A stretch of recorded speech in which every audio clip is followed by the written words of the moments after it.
Midnight Club, the infamous street racers who went 300 km per hour on the roads of Japan battling other racers, which was also the inspiration for the computer game with the same name, and for the manga series Wangan Midnight.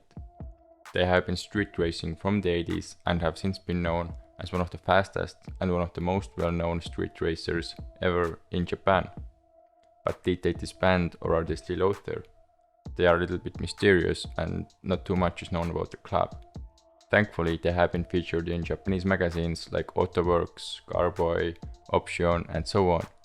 Today we're going to take a look into the history of the club and some of the cool stories.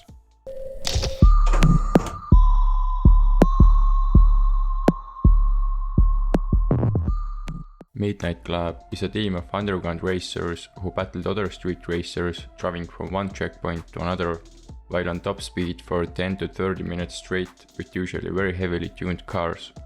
Their official name is actually Midnight Racing Team, or simply Midnight. It was founded in 1982 by 4 members, Yoshida, Kato, Terasawa and Yamada. The most well known is Yoshida, who became the chairman of the team. Before starting Midnight, Yoshida was part of another well-known club called American Car Club. A notable figure there was Koichi Okawa, who was the chairman of the club, and he was someone Yoshida looked up to and inspired Yoshida to start his own club. At that time, the Japanese scene was taking off. For example, there were drivers like Gary Mitsunaga, who is well known for being the first in Japan to go over 300 km per hour using a De Tomaso Pantera with a Chevrolet V8 in it in 1981. The record before that was only around 260, so it was a huge achievement. Sadly, he tragically died shortly after in a car accident. The Pantera was tuned by Masaru Hosoki, who was one of the more prominent tuners of the scene and also tuned Midnight members' cars, who all wanted to break the magical 300 mark as well. But how to become a member of Midnight in the first place? You had to have a fast car. In the beginning, if you couldn't do around 200 and in later years around 250, you weren't as likely to get in because you would simply lose races, but the team spirit was to be the fastest. But more important were your driving skills. You had to be comfortable for being on top speed for as long as you could, and you definitely couldn't drive in an unsafe manner. Also, your commitment to the team and passion for cars was very important. That meant you had to attend the club's meetings for at least a year before becoming a member. This was done because in the beginning years, when it was easier to get into the club, some people joined it just to get the silver Midnight sticker, and some people even stole the sign and sold it. So they decided to trademark it and also make the joining process harder. All of that means that being like a family member who is really passionate about the community and cars became more important than just having a car that can do 300. If your apprenticeship is over, then the chairman himself will give you the sought after silver Midnight sticker. On a typical Saturday evening, the team would gather at Yoshida's place and then drive onto the highway together. This was also one of their traditions to always meet before going out. Around 1982 to 85, it was the Tomei expressway, which was sadly gradually abandoned by racers as police crackdowns became more frequent because of fatal accidents, as well as becoming so popular with racers that there were just too many of them and racing became hard. Other places they raced on include Taisan Gehin, which was 16 kilometers long and it was completed in less than 5, some cases less than 4 minutes, which means the average speed was around 200 to 280 kilometers per hour. From 85 onwards, they started to race on Bayshore route, known as the Wangan, which had new smooth asphalt that stretched 60 kilometers on the coast of Tokyo, and that's where Midnight really became famous. Before that, since they were so young, they weren't that well known, but as they started to win more and more, and became the strongest team on the Wangan, everyone started to notice them. Races took place between checkpoints and were around 10 to 50 kilometers in length. For example, one of the routes was from Narashino to Tatsumi. They also raced with each other inside their team, which wasn't too serious. If you wanted to race someone, you would drive up the highway and wait. If someone pulled up next to you, it meant that they accept to race you, and as an unspoken rule, the race would begin if the cars are lined up. But the exciting stuff happened between them and other teams, or privateers, racers without teams. When you raced a rival and lost, you had to leave the club, which meant that the stakes were very high, so the club had to approve your race beforehand. The routes were mostly straight, but had high-speed corners as well, where you would go over 200 km per hour, and that made it very dangerous, especially when there were many spectators and accidents happened from time to time, even with deaths. The races were intense. A member's description of racing. I was nervous. As soon as I start driving, I break through my nerves. When flying along, the steering wheel would get wet from the sweat-soaked gloves. I could not sleep easily because of the adrenaline, even when I came home at 8 in the morning. Some members raced on twisty roads as well, like Kometani, who had the legendary Traction Master 930 Turbo. He raced on Hakone Turnpike and had the fastest official time of 5:55 and average speed of 141 km per hour. Racing there was different. At some corners you would be just 5 cm from the guardrail, so you had to be very skilled at car handling and throttle control. Before races, Kometani would actually drive up the track and clean the corners with a broom to ensure that the car wouldn't lose grip while cornering, because crashing there could easily be fatal. Eventually, Hakone battles became so popular that people would gather around at night to see the races, but racers didn't really enjoy that, because it made it more dangerous as there wasn't any lighting and people would be standing near corners. Quite often they faked that they are going away and then come back in 2 hours when the spectators were gone to race. That way it was safer. Kometani raced with a 930 Turbo, which wasn't heavily tuned because in the corners too much power can be a disadvantage. He had around 260. As Kometani himself said, what is needed is not horsepower, but the ability to accelerate in the corner. Sadly though, in the end he had to sell the Porsche because he got in debt because of racing too much. He owned almost $500,000 yen. Racing was very expensive.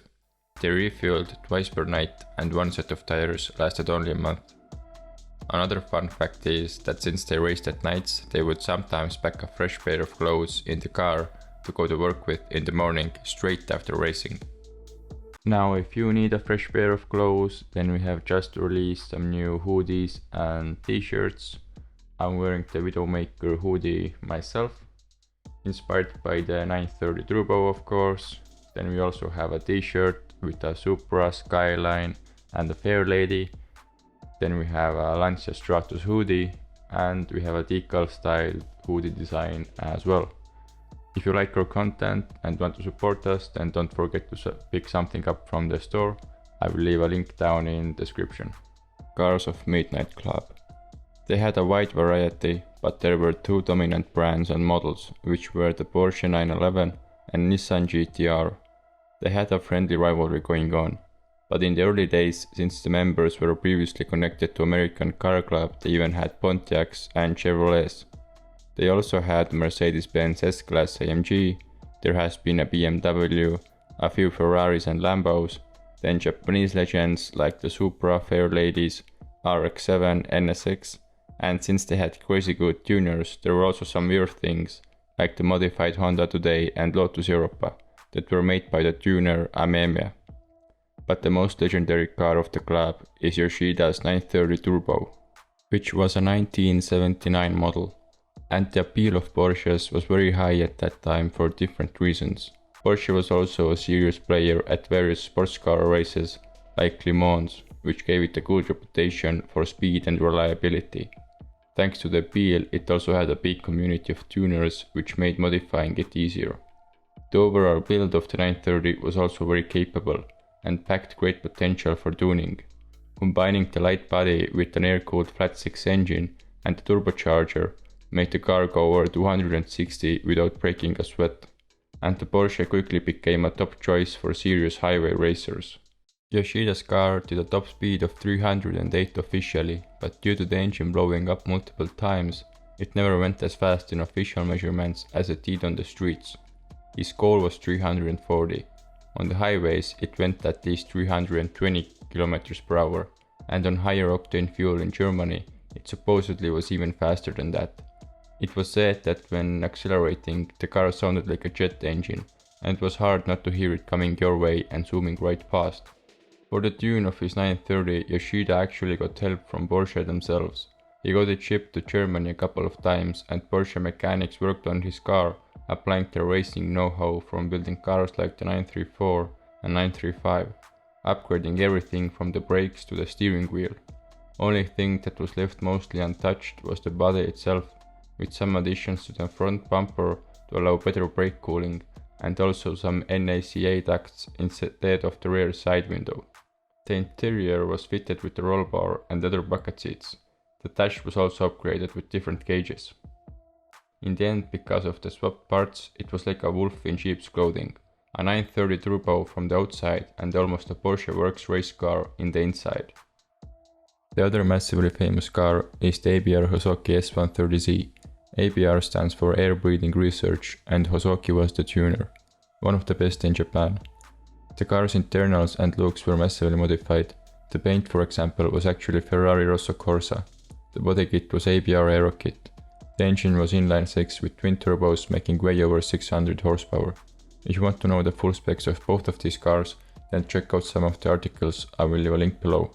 Overall, the club has had massive cultural impact, probably the most well-known underground racers ever. They received a lot of press, featured in videos and magazines. There is even a video game with the same name, and some say they were even too flamboyant at times. In an interview with Masaru Hosoki, when asked about the club, he said that it's too flashy.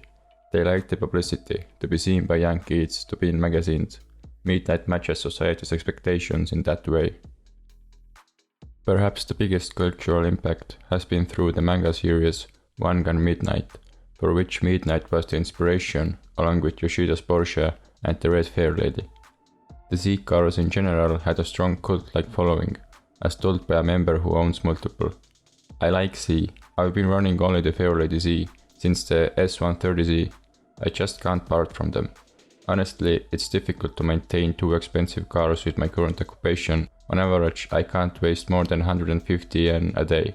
There is no distinction between which is my second car. Both are first. No matter what, these two can't be separated. I'm absorbed by these cars. I am not ready to get married, but that's okay. I have two people who are fair lady. But what's the current state of the club? While researching, I found a lot of people saying that they have disbanded, and a lot of people saying that they are still out there. So I tried to track down a conclusive source that would confirm that they have disbanded. But in fact, none of the Japanese magazines had anything about them being disbanded. There is one British article by Andy Willman that seems to confirm that they did end the club because of an accident with 6 bikers. But that quickly becomes suspicious, because in an article with Hosoki, a completely different earlier crash regarding Midnight is mentioned, also with fatalities that took place in the mid-90s. That would mean that if the club did have a policy of no crashing, they would have had to end the club multiple years earlier, but they didn't. Another thing is the timeline of the article, for which the author flew to Japan to hang out with them, but he didn't publish it for 2 years. He only wrote it when supposedly a team member called the author and told him that they disbanded. What's even more suspicious is that the team didn't call any of the Japanese journalists with whom they have decades-long relationships, but they did call a British journalist who has only ever wrote one thing about them. Since Andy Willman is a TV producer, and in TV shows a lot of the things are fabricated and made up, I suspect this article is in big part also made up to make the story perhaps look cooler to the readers. At that time it probably didn't seem like a big thing to do. Perhaps he didn't think they will be as popular and that the Japanese will never read it anyways, so it doesn't matter if he lies about things. But it sadly has brought on loads of rumors. The reality is that they are still around. You might not hear about them as much anymore, for a couple of reasons. I would say the main reason is that they have just become older and have more responsibilities. When they started the club they were around 20 years old, but now they are around 50 to 60 years old. Also, street racing has become harder because of police and speed cameras. Currently, Yoshida isn't the chairman anymore. For example, Smokey Nagata wasn't a member of the club. This picture is fake as it was actually made in 1994. The members weren't anonymous rich businessmen, they were hard workers and regular dudes.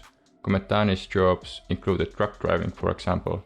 and the code of ethics is very poorly interpreted.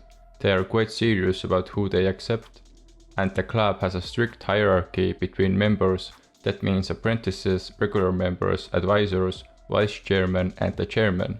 This senpai and kohai relationship is common in Japanese culture. In conclusion, Midnight Club really isn't a secret in Japan. They have even been spotted with newer cars, for example the Ferrari 458, the Porsche GT3 RS and the R35 Nissan GT-R and some other new cars. Overall, that's all from me. Thank you guys for watching. Don't forget to like, comment and subscribe. And also don't forget to check out our new merch. Thank you guys. See you.